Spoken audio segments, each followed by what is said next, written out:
A guy did one 10 miles, and his laser was right on the lake. Right. A halfie. Right. So we're getting those, and we shouldn't be. So when you say shouldn't, what I would ask is by what percent? So for example, yes, we're talking about the globe, and if you increase your height, blah blah blah, but you do know there's refraction. Sure. And so what I always challenge people is, so let's say we shouldn't see the laser for this laser test, but we do see the laser. So then I'm asking, so like, what's the error? So what's causing that? Right. Or what's the error? Like, we expected not to see the laser, we do see the laser. What kind of error are we talking about? It's always less than half a degree. So I don't know if you've ever done the math on that, but I do it on every single laser test. With the formula of 8 inches times a mile squared, there is no degree. Well, no, that's if you're going to work with a degree formula, that's a different formula. Right, that's the angular size formula. The one I was talking to you about, where it's size of the object, distance of the object, whatever an angular size it is. So you could do the math either way. You could do 8 inches per mile squared to measure Earth curvature. You could use the Earth curvature calculators like GitHub, Metabunk, or you could even use angular size calculators where you need distance and you need height.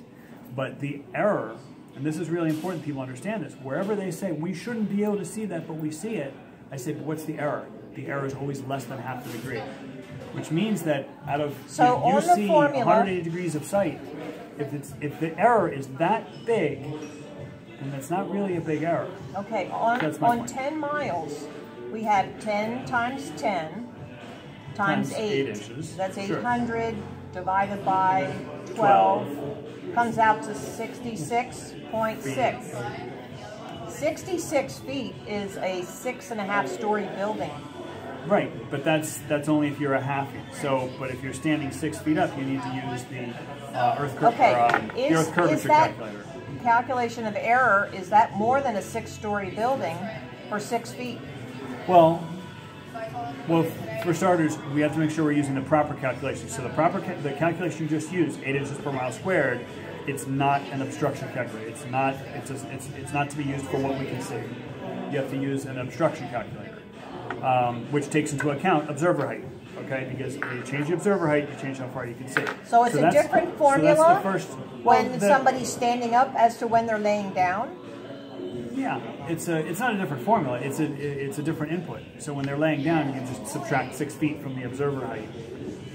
But to answer your question, what's the error? You could run the numbers. 60 feet at 10 miles. You could figure that out. Like how many feet are in 10 miles? That's 52,800, right?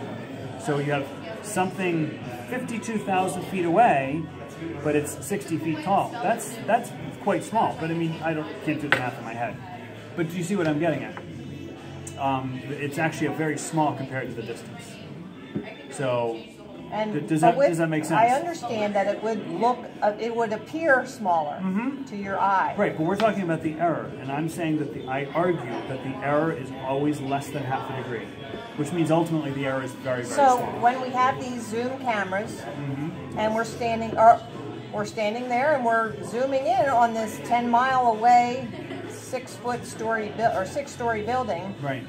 And it brings it very close. We can count the stories. It doesn't look as small at all. Well, no, I mean, the zoom camera is going to make it look big. So why should we see it? Well, because of atmospheric refraction. Oh, so you think it's a superior mirage? No, I'm not going to call it a mirage because it's bendy air. No, it's bendy. What? Why? Why do we see it? So you know that the air gets less dense. Like, you could go to the top of a building and you can actually it gets less dense the higher you go. You can actually feel the temperature change. Yes. So if you have a pressure gradient, they call it, or a density gradient. So like, air does have a density. It feels like it doesn't have density, but it does. So you have a density gradient. So the air here has a certain density. We go up even just 6 feet, 20 feet, 100 feet. The air is less dense. So if you extend this density gradient over many, many miles, light will bend a very tiny amount. It'll bend by a fraction of a degree, a tiny fraction of a degree. But it will bend. I mean, guaranteed. I mean, that's just the laws of physics. Light will bend in a density gradient. I'm not saying it'll bend a lot, but it will bend a tiny fraction of a degree. Okay, I need to have a formula for that. Oh yeah, and then that has to meet testing of a number of circumstances. Well, here's the thing, and you said this yourself about the difficulty of seeing a certain distance, you know, especially what time of year it is, because there's fog, there's humidity, there's different weather conditions. You can't come up with a formula that's going to say this is exactly how much light is going to bend, period. Well, you can give a tolerance. You can, right.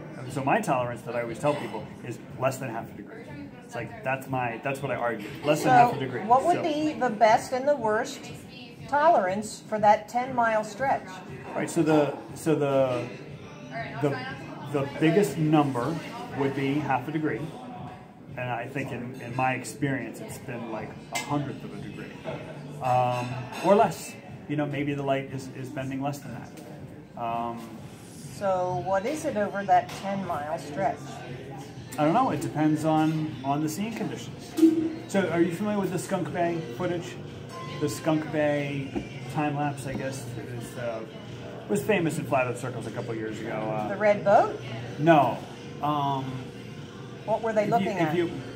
There's a weather station, and I don't even know where Skunk Bay is. It's Puget Sound or somewhere. But there's a guy, it's like his hobby. And he's got a looking weather at station, a building with many stories on it? He's looking at it's like the bay, but there's a hill coming in here, there's a hill coming in here, and there's boats that go by. It's just a telephoto lens of a certain section of the bay. But the camera is bolted down and it's just recording, and then it's uploading to the internet. And then some people have made time lapses of Skunk Bay, the Skunk Bay footage. Okay, so it's not a flat Earth or globe Earth thing. It's just it's a weather guy. All right. And if you go to his website, it's all temperature, pressure, tides. You know, he's a weather guy. But this video, you can see the land bubbling up and down. You can see the water. I've seen that. You know, and it's and it looks like they're experiencing an earthquake. And so the question is, first off, the water's not moving, and the land is not moving. The land isn't physically getting bigger. So what's happening? Well, the light is bending.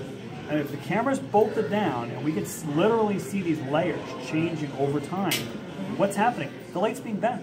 Yeah. And I would argue the light's being bent by a small fraction of a degree. That's my argument, small fraction of a degree. I'm not arguing bendy light like you're seeing around corners or whatever. I'm saying a small fraction of a degree.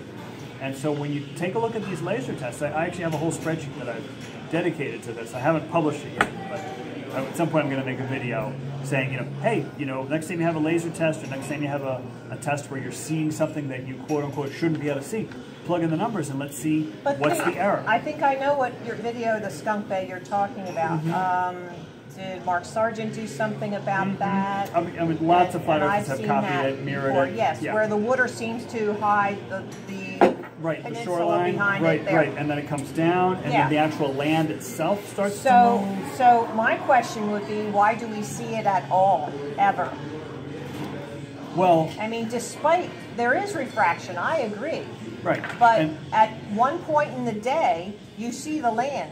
At another point, when it's very hot, right, and the tide is in or whatever, then it's higher, and you can't see the land. Right. So I do understand that. But at some point, we see the land. Yes. Okay.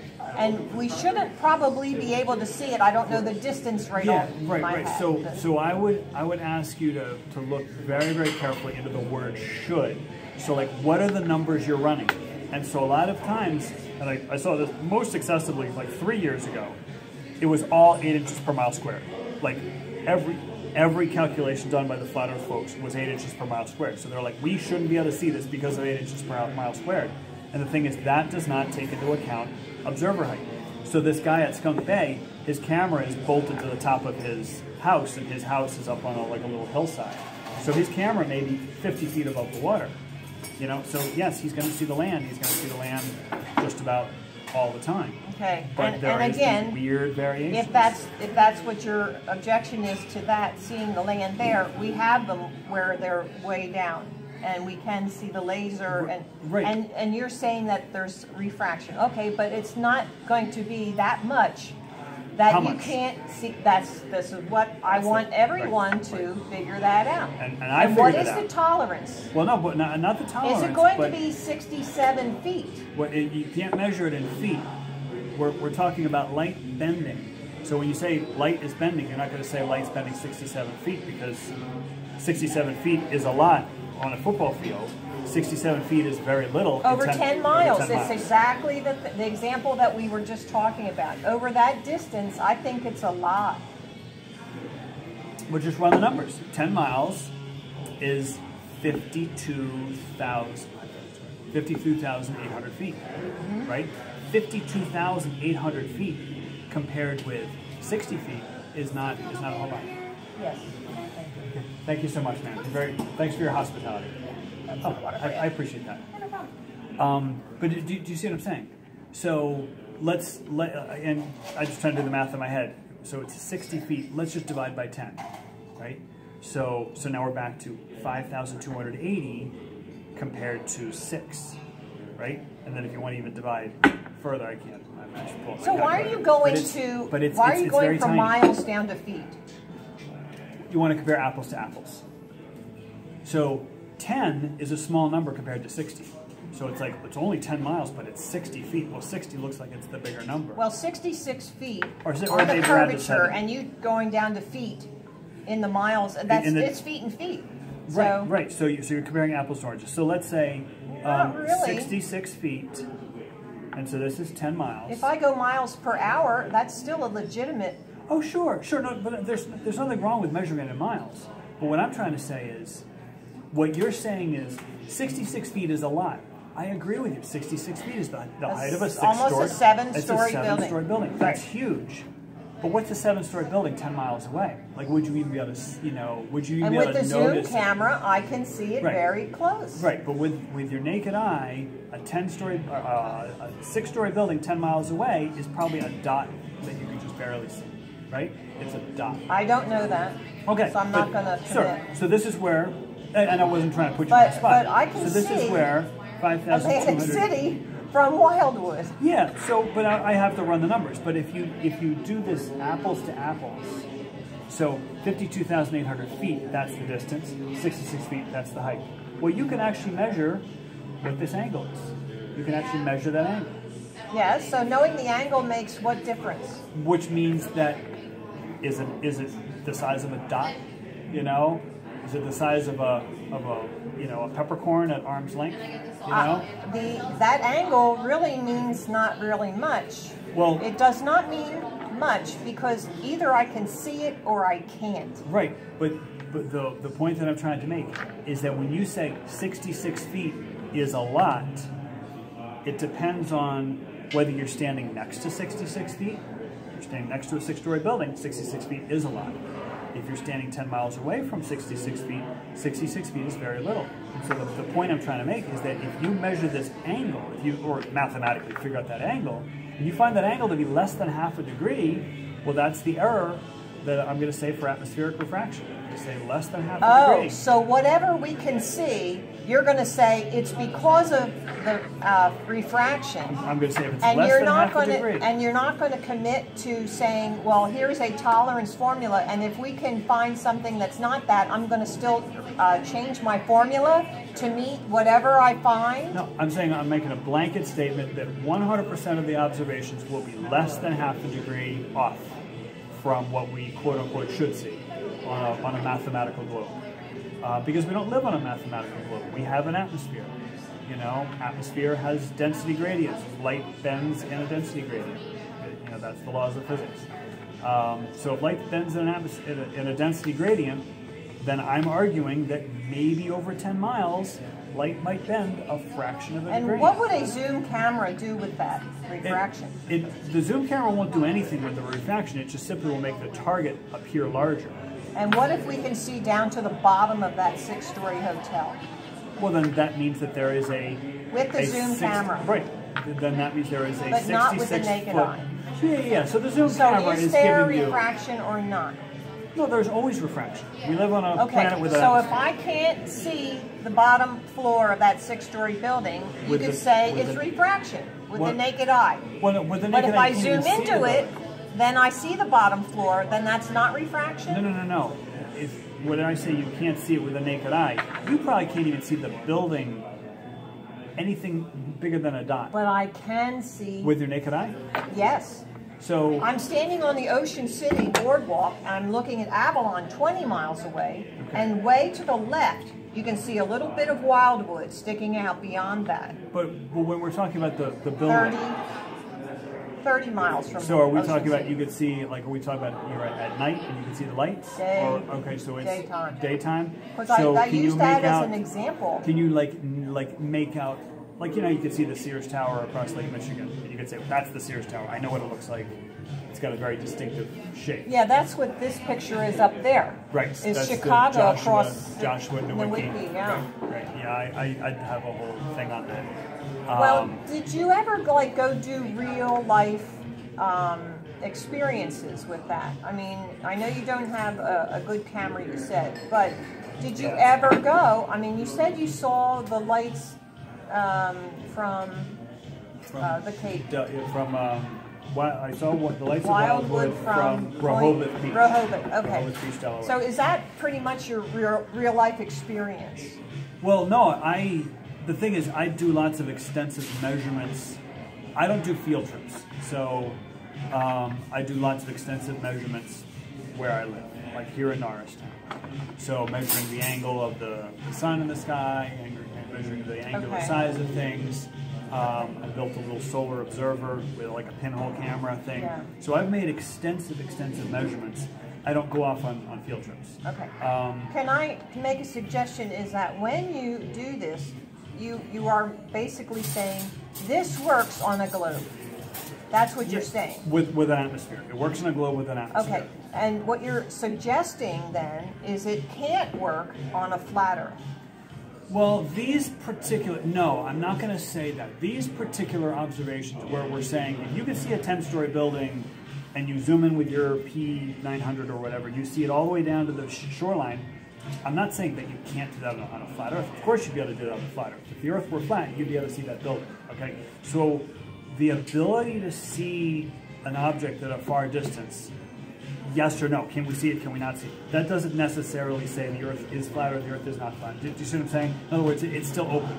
Okay. So that's why, that's why I do my very careful observations of the sun, moon, and stars, because those absolutely eliminate the flat Earth as a possibility.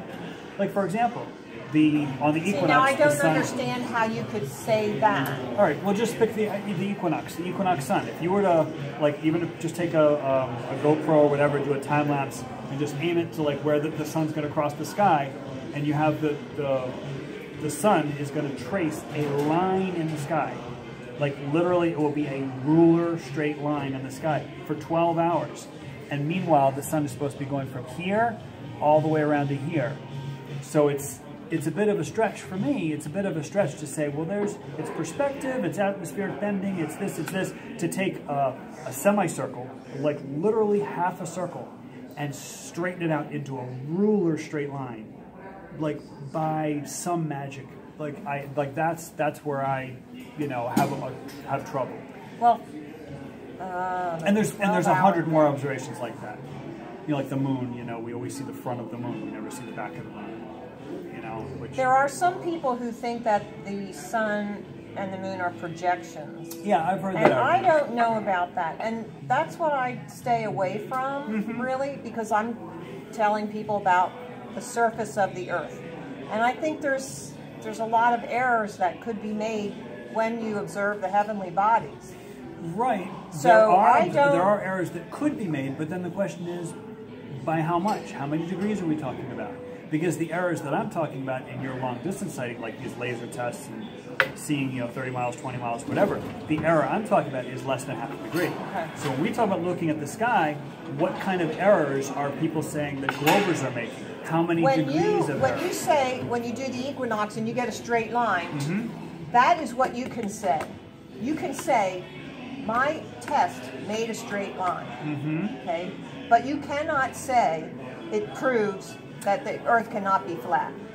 Well, you cannot say that. Okay, so all I'm saying is that if the Earth were flat, and I'm getting a straight line pattern of shadows, or even if you turn the camera, you see then a straight there's line. something else going on. Then what that suggests is that, first off, that verifies the globe model. I mean, that agrees with the globe model. It doesn't necessarily prove the globe model. But like the globe model predicts a straight line of shadows on the equinox. We get a straight line of shadows on the equinox. So we haven't eliminated the globe. The globe is supported, but it's not proven.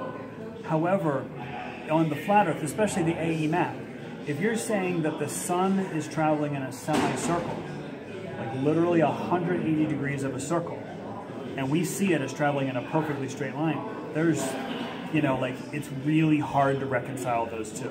So, there's other versions of the flat Earth map. Like, are you about the Pac-Man model? Are you familiar with the Pac-Man model? I don't teach any of that. Okay. No. So the Pac-Man model, it's essentially the Mercator projection. So we have the equator, and then here's the North Pole is actually, like Antarctica, is the ice wall. So we have the ice wall at the south end, and then we have the North Pole, which is the ice wall at the north end.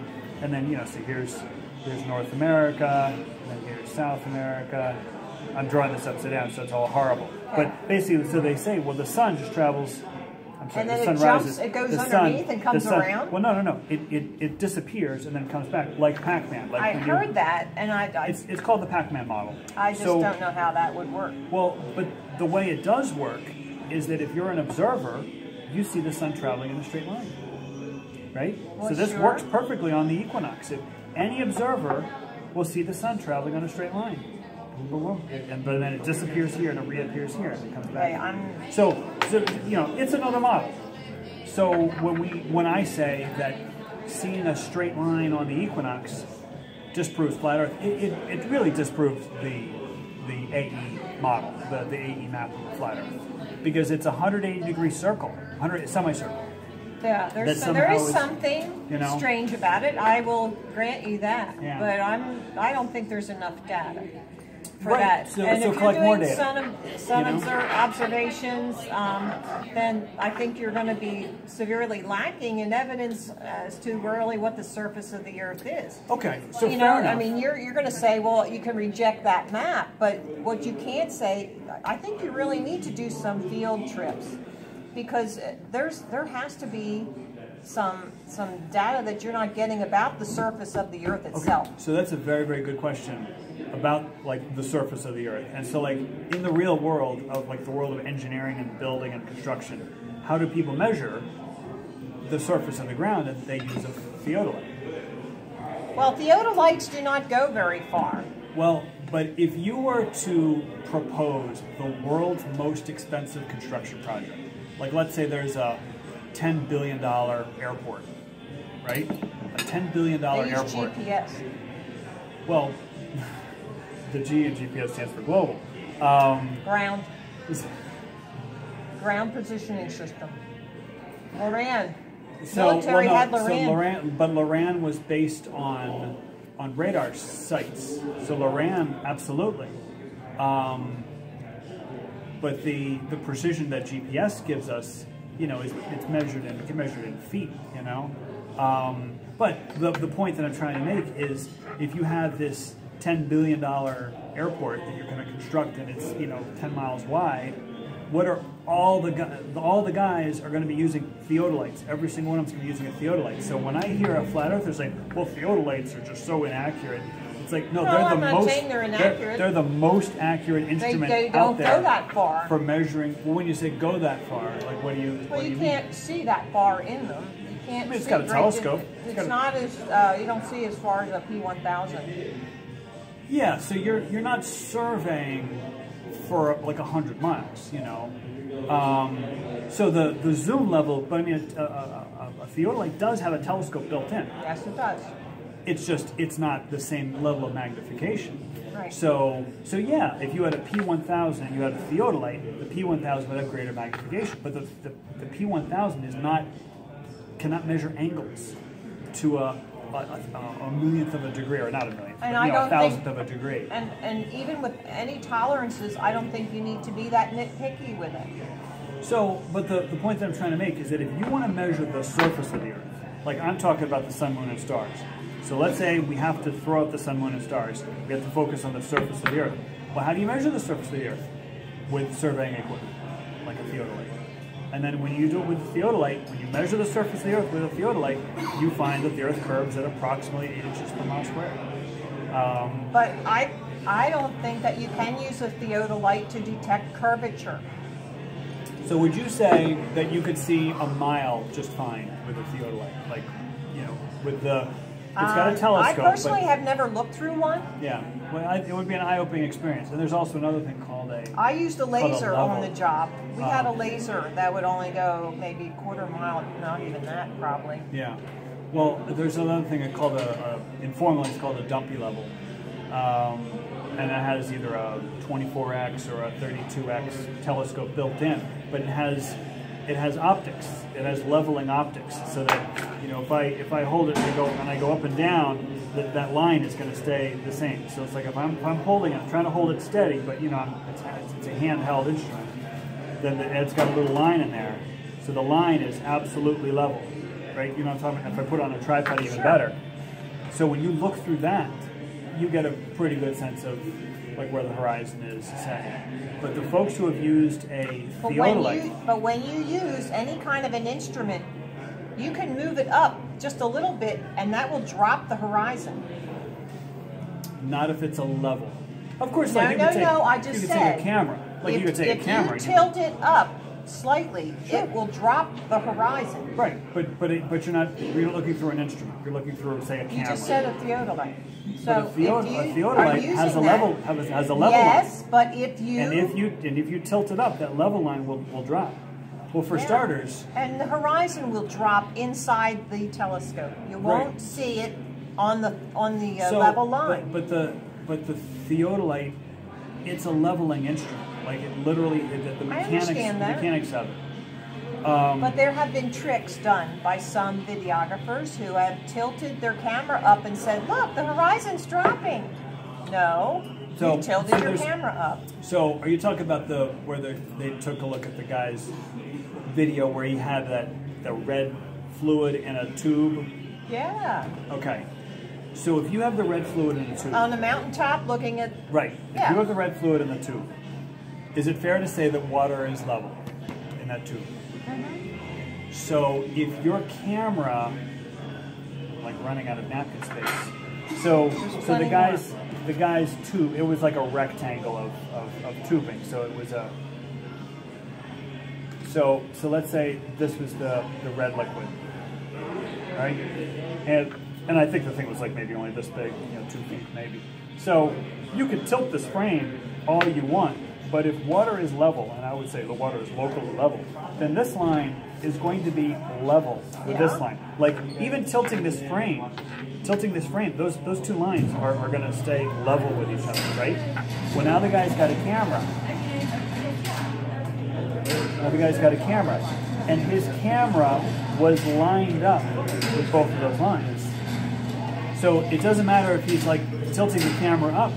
If he tilts his camera up, like let's say his camera is going to be photographing this. Like he's tilting his camera up, right? But if his camera is still level with those, then his camera is level with those. Even if his camera is aiming up slightly, if it's level with those two water lines, his camera is level. It's the camera height is level, even though the angle is up. So he's not saying the horizon is dropping because I'm tilting my camera up, therefore the horizon is dropping. He's saying the horizon is dropping from the level line. The horizon is dropping this way. It was a camera trick. But anybody can duplicate it. It wasn't a camera trick. The guy that did the critique of it, he was like, well, let me shift my camera. And so what he did is he put his camera here. He said, let me shift my camera. Well, you couldn't see the other line. In other words, when he dropped his camera down, the guy who was criticizing the first video, he dropped his camera down and you couldn't see the first line, the water line. So in actuality, the guy who made the critique was doing the camera trick because he was like, I'm going to tilt my camera. Well, then all of a sudden you couldn't see the water level. Do you remember that? Did you see that video? I forget what the guy's name was. I'm not sure I remember the whole thing, but I know that there was a problem with the camera. The trick is in the critique. The camera is not the same thing as your eyes. If you did your eye, you would be seeing the same thing. If you line the up the two horizon always rises to your eye level. The horizon, the eye is drawn to the horizon is the truism. And that's another thing. Remember how we started our conversation? No, actually, when I take my 4-foot level and I hold it up to my iris and I held it level, I'm looking right at the horizon. At the beach, sure, but not at the top of a mountain. Yes, no matter how high you go, in an airplane, anywhere.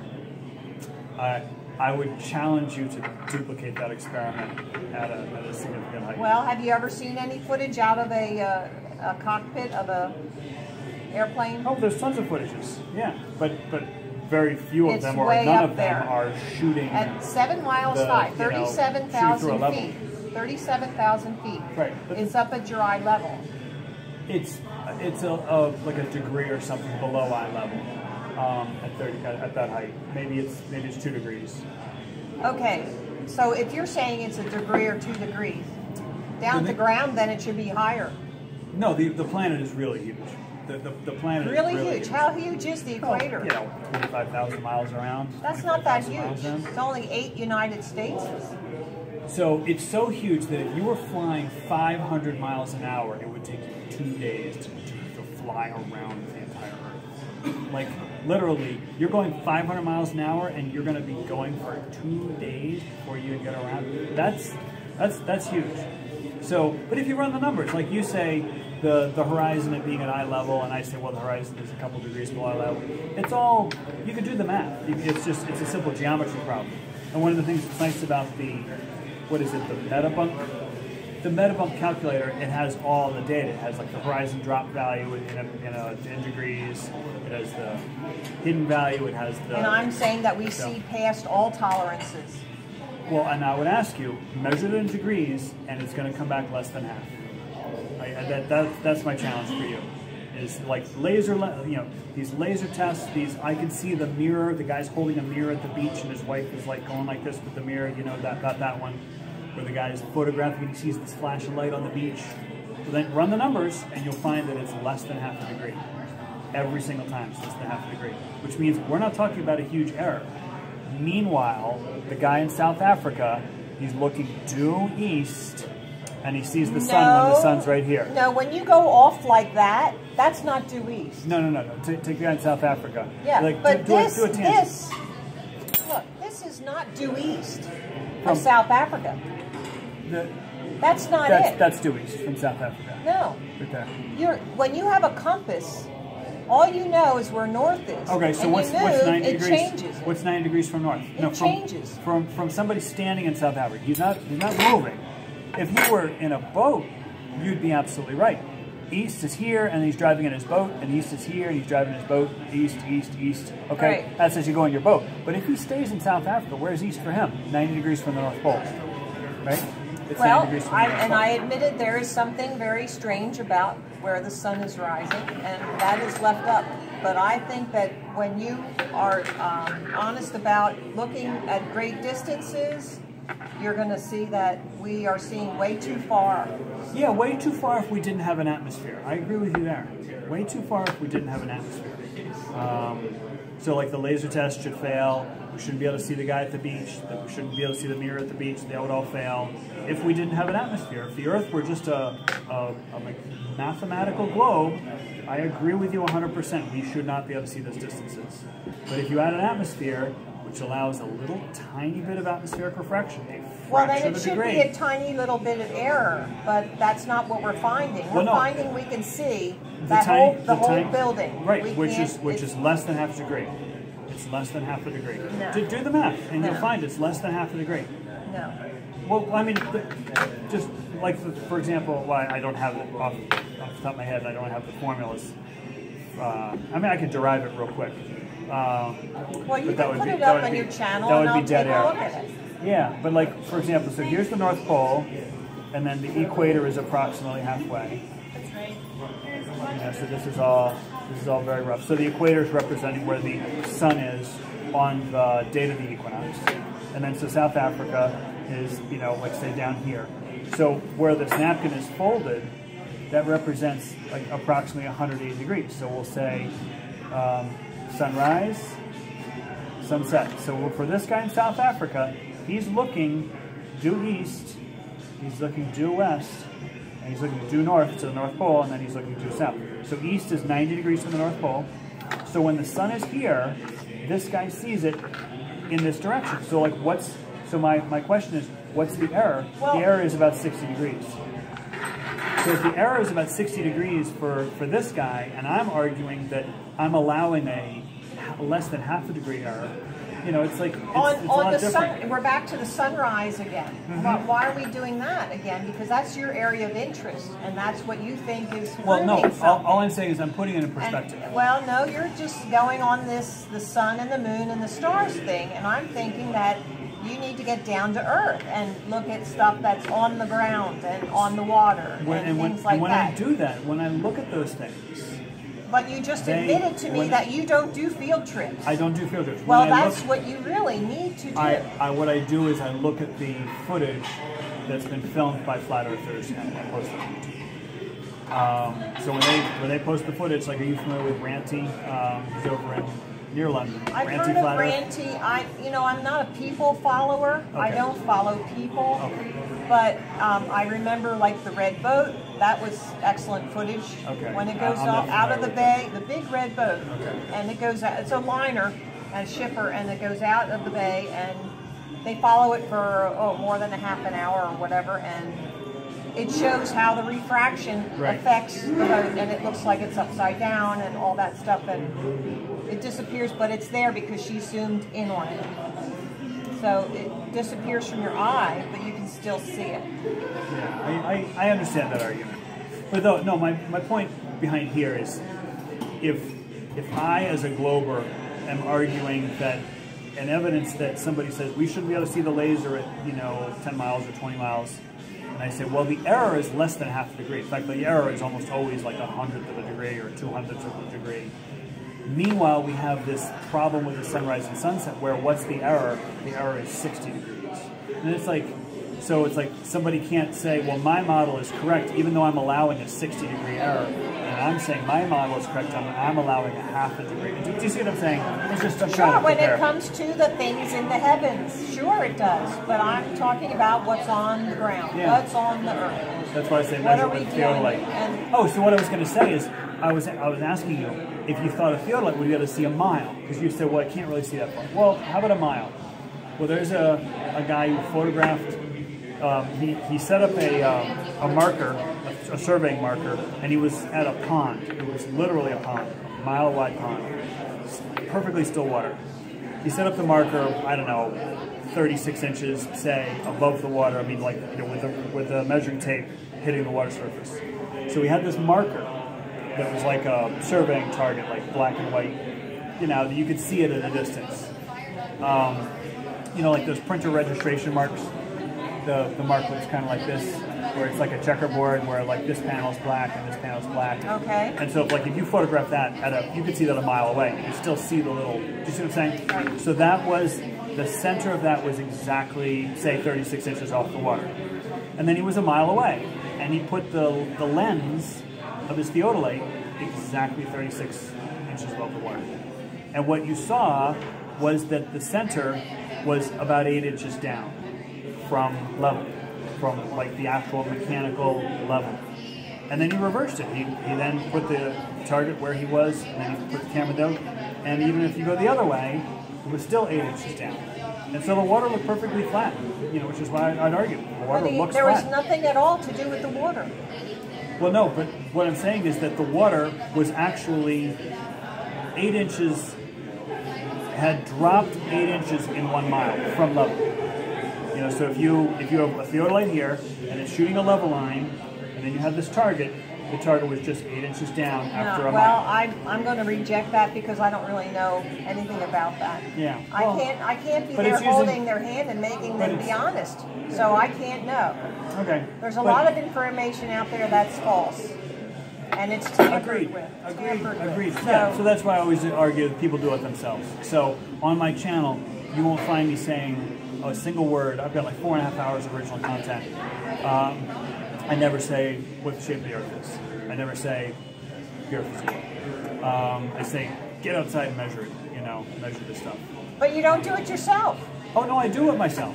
But you don't go down to the shore and see Atlantic City from Wildwood. Because then it requires driving to Atlantic City. So no, you can actually make a lot of measurements. But you were down at the harbor or whatever you said. Yeah, and I couldn't see it. I couldn't see Wildwood. I should have been if the Earth was flat. I should have absolutely been able to see Wildwood. So, but anyway, so you can learn a lot from looking up. You really can. A lot of people reject it. The thing about looking up is that it's free. And it's in everybody's backyard. Like no matter where you live on Earth, everybody can look up for free. And there are certain things that when you look up are literally impossible on a flat Earth. Literally impossible. I mean, like the straight line path on the equinox. The only way that makes sense is if the Earth were you're saying that, but I don't know that. I don't have that data, so I don't know that. Yeah. Well, that's why I say, you know, try it yourself. Every one of my videos ends the same way. It's like, don't take my word for it, you know. Go and measure yourself. So when NASA puts out something like that there, what is your explanation for something like that? Well, and that's right off their website. Sure. This is the Suomi NPP satellite, which is at a distance of about 120 miles. No, I'm sorry, it's a distance of like 400 some miles. So if you figure out, if you get a globe and you put a camera at a scale distance, that the same distance that the Suomi NPP satellite was, it looks like that. I mean, you need a fisheye lens. But then if you pull the camera back, I don't know where this photo came from. But the proportions are not the same. That's because you're closer. If you literally get the outside diameter, the outside circumference, and all that of that circle must be proportionately. So you could do this with this. If I pull out my camera, you can do this with this little globe.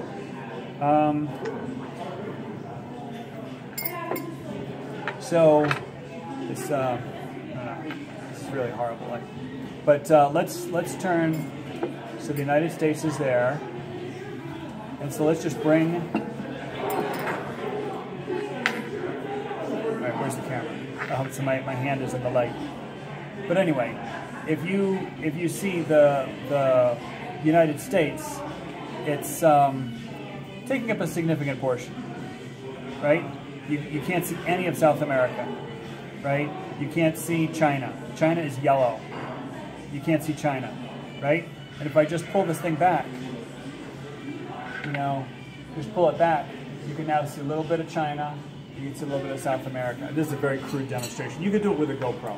So I took a GoPro and I photographed my globe and I duplicated this picture. When you pulled this back, the circumference was dramatically smaller. Right, then zoom in. It was proportionate. Then zoom in. Then zoom in. So if you, here's the we'll call this the Earth, and I'm just going to put tick marks. And again, this is very, very crude. So you're saying that they took a picture from out here and zoomed in? Yeah, absolutely, absolutely. If you zoom in on a sphere, then it will look like it changes the circumference, the diameter. The proportions must be the same. So the proportions must be the same, but a sphere isn't a circle. A sphere looks like a circle, but it isn't a circle, right? So if I put this right up against my eye, I still see a circle. But what circle am I seeing? I'm seeing the circle that's only this big around. Right? If my eyeball is right up against this, right, like I can only see, and let's number the tick marks. 1, 2, 3, 4, 5, 6, 7, 8, 9. I just made this up. If my eyeball's here, I can only see from tick mark 3 all the way through tick mark 7. But what shape do I see? I see a perfect circle. Like my eye is not going to see, like if you look at this really closely, it is never going to look like any other shape but a circle. So if my camera is here, like the Suomi NPP, very close to the Earth, that's why the United States looks like it's taking up, you know, half the Earth, right? But now you take the camera, and I'm actually going to take it all the way back here. Take the camera back here, and now draw our sight lines. And what you'll find is that the camera back here can see almost between 1 and 2, right? Between 1 and 2 and between 8 and 9. But the camera, and what is this camera going to see? It's also going to see a circle, but it has to zoom in. Of course, the thing is further away, so it's a small circle, but what if I zoom in? It's going to look like, you can make these two circles the same size, the same shape on your picture, but this I'm zooming into the Earth. Here I'm using a wide-angle lens. I've actually duplicated this with my GoPro. I literally took a GoPro and in my backyard, and it looks like this, and I literally moved the GoPro in, and that looks like this, and I just cropped them so that they look the same size, and I literally duplicated that on my in my backyard with a GoPro. So that's the explanation. Is the thing that a lot of times flat earthers don't realize is that there are captions. This photo has a caption, and if you follow that, it says this imagery was taken from the Suomi NPP satellite at an altitude of 540 miles. I'm just making that up. But like, you could literally find out that information. This photo also has a caption. This was captured by the XYZ camera on the XYZ whatever at a distance of XYZ. Like, all that data is out there. And if you run the numbers, it matches perfectly. It matches perfectly. Or it could be CGI. Of course it could be CGI, which is why I tell people to do the stuff themselves. You know? So I don't say the Earth is a globe because NASA says it's a globe. You know, like, that's a non-starter. Okay. But I can explain that imagery. That imagery makes perfect sense if you actually know the data behind it. So, you know, it was really a pleasure talking with you, and I appreciate you hosting and listening to me, and we had a good conversation. Sure. But